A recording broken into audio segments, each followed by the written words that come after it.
Hi, I'm Mike Zwingman, Agronomy R&D Manager for Central Valley Ag. This is your Monday Agronomy Update video that coincides with the Reach Out article on the CVA blog site. A couple weeks ago, I talked about all the decisions we have to make during this V5 to V8 time frame. I also want to talk about some of the stresses and really what happens to the corn plant for about the next 3 or 4 weeks. When we talk about the development of the ear, it starts around V4 to V5 where we start to develop the kernels round. So every stress we have affects how that ear develops. Now, for the most part, ear development at this stage is highly genetic. We really have hybrids that have girthier ears compared to hybrids that have skinnier ears.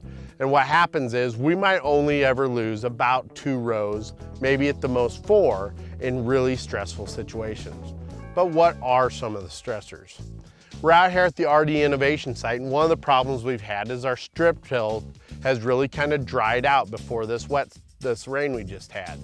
And in that drying and that hot, dry wind, we had some leaning of the corn. We had a little bit of trouble setting some of our nodal roots. Now we get that 2 inches of rain and we get more high wind and the corn kind of leans a little bit. This is a stressor. We're gonna see some of these kernels kind of drop off just a little bit in some situations unless we make the right changes. Now luckily, we didn't get any hail, we just got the wind. We got the rain and it got hot, this corn's gonna straighten back up and it's gonna set those nodal roots a little better now.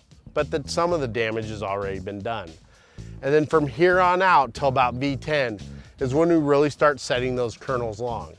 That's when we've got to start watching things like water stress or heat stress, because our ears are more likely to shrink downward and lose kernels from the tip out than it is us losing kernels round.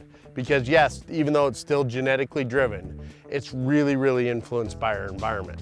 So we need to think about how we manage these stresses over the next 3 or 4 weeks. And then we get into the next managing stress, and that's through pollination and grain fill. And we really want to make sure we're keeping this plant as happy as we can. We're going to come out here in the next day or so when this dries off. We're going to get our nitrogen applications done with our Y drops.